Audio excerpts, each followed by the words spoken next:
स्वागत आहे मित्रांनो ई लर्निंग कट्टाच्या यूट्यूब चॅनलमध्ये। मित्रांनो, आपण दररोज नवीन जाहिराती, गव्हर्नमेंट जाहिराती आणि भरतीबद्दल बोलत असतो। तर आज आपण एका नवीन भरतीबद्दल बोलणार आहोत मित्रांनो। तर मित्रांनो, बघूया आज कोणती भरती असणार आहे आणि काय डिटेल आहे त्याच्याबद्दल बोलणार आहोत मित्रांनो। तर मित्रांनो, आजची भरती जी आहे राष्ट्रीय जल विकास अभिकरण यांच्यामार्फत जी भरती केली जाणार आहे मित्रांनो, त्या भरतीबद्दल बोलणार आहोत। तर मित्रांनो, ही भरतीची जी ॲडव्हर्टाईज जाहीर केलेली आहे ती जाहीर झालेली आहे। तर मित्रांनो, ही नॅशनल वॉटर डेव्हलपमेंट एजन्सी तर्फे यांच्यामार्फत ही भरती जाहीर करण्यात आली आहे। त्यामध्ये इंजिनियर आणि विविध ग्रॅज्युएशन बेस 10वी-12वी बेस ज्या वेकन्सीज आहेत त्या जाहीर झालेल्या आहेत। तर बघूया आपण स्टेप बाय स्टेप एक वेकन्सी आपण डिटेलमध्ये बघूया। तर मित्रांनो, पहिली वेकन्सी आहे ज्युनियर इंजिनियरसाठी सिव्हिल। तर मित्रांनो, ज्युनियर इंजिनियर सिव्हिलसाठी जी वेकन्सीज आहेत त्या टोटल वेकन्सीज आहे 16। त्यामध्ये पेमेंट्स लेवल आहे लेवल 6 प्रमाणे 35,400 ते 1,12,400 रुपीजचा पे स्केल असणार आहे। त्यामध्ये अनरिझर्वसाठी 11 वेकन्सी दिल्या आहे, OBC-साठी 1, SC-साठी 3 वेकन्सी मित्रांनो दिल्या आहे, EWS-साठी 1 वेकन्सी आहे। त्यामध्ये एज दिले आहे मित्रांनो 18 ते 27 वर्ष, हे असणार आहे ओपन कॅटेगरीसाठी। बाकीच्यांसाठी जे असणार आहे रिलॅक्सेशन ते आपण खाली बघूयाच। तर मित्रांनो, पुढचं जी पोस्ट आहे ती आहे हिंदी ट्रान्सलेटर। त्यामध्ये पण लेवल 6 प्रमाणे पे स्केल असणार आहे। त्यांची टोटल वेकन्सी जी आहे ती 1 आहे आणि ती अनरिझर्वसाठी आहे। त्यासाठी एज लिमिट दिलं आहे 21 ते 30 वर्ष। त्यानंतर आहे ज्युनियर अकाउंटंट ऑफिसर, यामध्ये पण लेवल 6 पेमेंट स्केल आहे आणि टोटल वेकन्सीज आहेत 5। त्यामध्ये 1 वेकन्सी आहे OBC-साठी आणि 4 वेकन्सी आहे अनरिझर्व म्हणजे ओपन कॅटेगरीसाठी। त्यामध्ये मित्रांनो दिलेले आहे एज लिमिट दिले आहे 21 ते 30 वर्ष। त्यानंतर येतं अप्पर डिव्हिजन क्लर्क। त्यामध्ये लेवल 4 प्रमाणे 25,500 ते 81,100 प्रमाणे पेमेंट स्केल असणार आहे। टोटल वेकन्सीज आहेत मित्रांनो 12। त्यामध्ये डिवाईड केलेले आहे अनरिझर्वसाठी 7, OBC-साठी 3, SC-साठी 1 आणि EWS-साठी 1 अशा वेकन्सी डिवाईड केले आहे। आणि त्यासाठी एज दिले लिमिट 18 ते 27 वर्ष। यानंतर मित्रांनो दिलेलं आहे स्टेनोग्राफर ग्रेड 2च्या ज्या वेकन्सीज आहे त्यामध्ये पेमेंट स्केल आहे लेवल 4 प्रमाणे 25,500 ते 81,100 अशी ही पेमेंट स्केल असणार आहे। टोटल वेकन्सीज आहेत 5। त्यामध्ये अनरिझर्वसाठी 3, OBC-साठी काही 0, ST-साठी 1 आणि EWS-साठी 1 अशा टोटल 5 वेकन्सीज आहेत मित्रांनो। त्यासाठी एज लिमिट दिले 18 ते 27 वर्ष। त्यानंतर खालचं बघूया last one, lower division clerk. त्यासाठी लेवल 2ची पेमेंट स्केल असणारी 19,900 ते 63,200 अशी पेमेंट स्केल असणार आहे। टोटल वेकन्सीज दिल्या आहेत 23। त्यामध्ये अनरिझर्व आहे 8 ओपन कॅटेगरीसाठी, OBC-साठी आहे 4, SC-साठी आहे 6, ST-साठी आहे 3 आणि EWS-साठी 2। नंतर एज दिलं आहे त्यांनी 18 ते 27 वर्ष। त्यांनी नोट दिले मित्रांनो, 4% post are reserve for PWD category. PWD कॅटेगरीसाठी त्यांनी 4% रिझर्व कोटा ठेवलेला आहे। वेकन्सी या टेंटेटिव्ह दिल्या आहे मित्रांनो, इन्क्रीज आणि डिक्रीज होऊ शकता, म्हणजे त्या कमी जास्त होऊ शकता। तर बघूया पुढचं काय क्वालिफिकेशन काय लागणार आहे, एज्युकेशन क्रायटेरिया काय आहे, मिनिमम तुमची जी पात्रता असणार आहे ती काय आहे ते बघूया. त्यामध्ये मित्रांनो पहिली पोस्ट आपण बघितली ज्युनियर इंजिनियर सिव्हिलसाठी. तर त्यासाठी तुम्हाला डिप्लोमा इन सिव्हिल इंजिनिअरिंग पाहिजे or equivalent from recognized university. Diploma पाहिजे किंवा तुम्हाला डिग्री इन सिव्हिल इंजिनिअरिंग, म्हणजे तुमचा डिप्लोमा तर पाहिजेच आणि डिग्री पण असेल तर चांगलंच असणार आहे. त्यानंतर आहे दुसरी पोस्ट आपण बघितली हिंदी ट्रान्सलेटर. त्यामध्ये तुम्हाला लागणारी master degree in Hindi with English as compulsory language.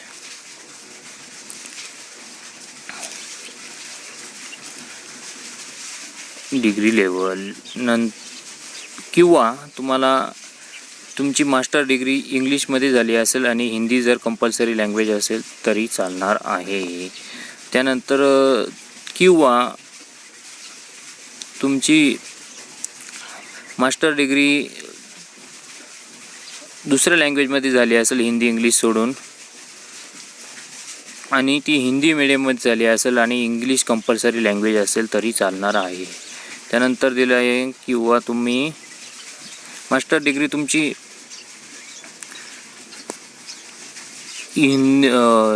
English मीडियममध्ये झाली असेल कोणत्या पण सब्जेक्टमध्ये आणि तुमची हिंदी कंपल्सरी लँग्वेज असेल तरी चालणार. म्हणजे यांचं सगळ्यांचं मत आहे की हिंदी आणि इंग्लिश कंपल्सरी तुम्हाला त्यामध्ये तुमच्या सिलेबसमध्ये असायला हव्या मास्टर डिग्रीच्या वेळेस. यामध्ये सगळं दिलं आहे त्यांनी डिटेल. हे बघा मास्टर डिग्री असणार आहे. त्यामध्ये आता एक लास्टचं दिलं त्यांनी recognized diploma certificate course in translation from Hindi to English vice versa. म्हणजे हिंदी ते इंग्लिश आणि इंग्लिश ते हिंदी असं तुमचं जर ट्रान्सलेशनचं डिप्लोमा सर्टिफिकेट कोर्स झाले असेल तर चालणार आहे. त्यानंतर तिसरी पोस्ट बघितली आपण ज्युनियर अकाउंट ऑफिसर. त्यासाठी क्वालिफिकेशन बघूया. डिग्री इन कॉमर्स, म्हणजे तुमची कॉमर्समध्ये डिग्री झालेली पाहिजे. 3 years experience in cash and account in government office, PSU, autonomous body, सॅच्युरिटी बॉडी. म्हणजे तुम्हाला 3 वर्षाचा एक्सपिरियन्स यासाठी लागणार आहे. तो पण असणार आहे गव्हर्मेंटच्या एजन्सीजमध्ये किंवा ऑटोनॉमस बॉडी जर असेल तिकडे तुमचा एक्सपिरियन्स असेल तो चालणार आहे. Candidate having CA ICWAI company secretary will be prepared. त्यानंतर दिलं आहे upper division clerk. Upper division क्लर्कसाठी दिली डिग्री ऑफ रिकॉग्नाइज्ड युनिव्हर्सिटी, म्हणजे तुम्हाला ग्रॅज्युएशन लागणार आहे. मित्रांनो यासाठी तुम्हाला ग्रॅज्युएशन लागणार आहे, महत्त्वाचं क्वालिफिकेशन. आणि तुम्हाला कॅम्प्युटर ऑपरेटिंगचं MS वर्ड, ऑफिस, एक्सेल आणि पॉवर पॉईंट, इंटरनेट हे वापरता आलं पाहिजे. याचं नॉलेज असणं गरजेचं आहे. त्यानंतर स्टेनोग्राफर ग्रेड 2ची ज्या वॅकन्सीज आहे त्यासाठी तुम्हाला 12वी पास लागणार आहे. आणि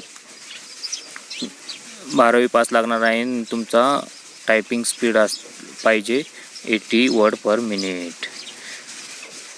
अशी त्यांनी क्वालिफिकेशन दिलेलं आहे. आता बघूया शेवटची लोअर डिव्हिजन क्लर्कची काय क्वालिफिकेशन आहे. 12वी पास फ्रॉम रिकॉग्नाइज बोर्ड आणि टायपिंग स्पीड पाहिजे तुमचा 35 वर्ड पर मिनिट आणि हिंदीसाठी 30 वर्ड पाहिजे.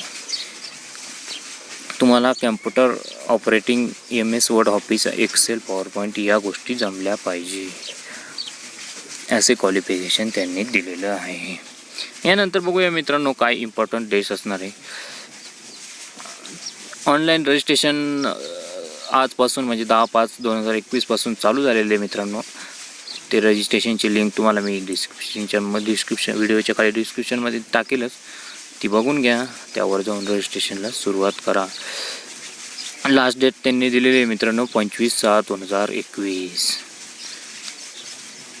आणि तुमची जी एक्झामचा मोड असणारी कम्प्युटर बेस्ड टेस्ट असणार आहे, त्याची डेट त्यांनी अजून जाहीर केलेली नाही. त्यांनी म्हटलं आहे की आम्ही वेबसाईटवर जाहीर करू किंवा तुम्ही मला नोटिफिकेशन येईलच. तर बघूया काय फीज असणार आहे.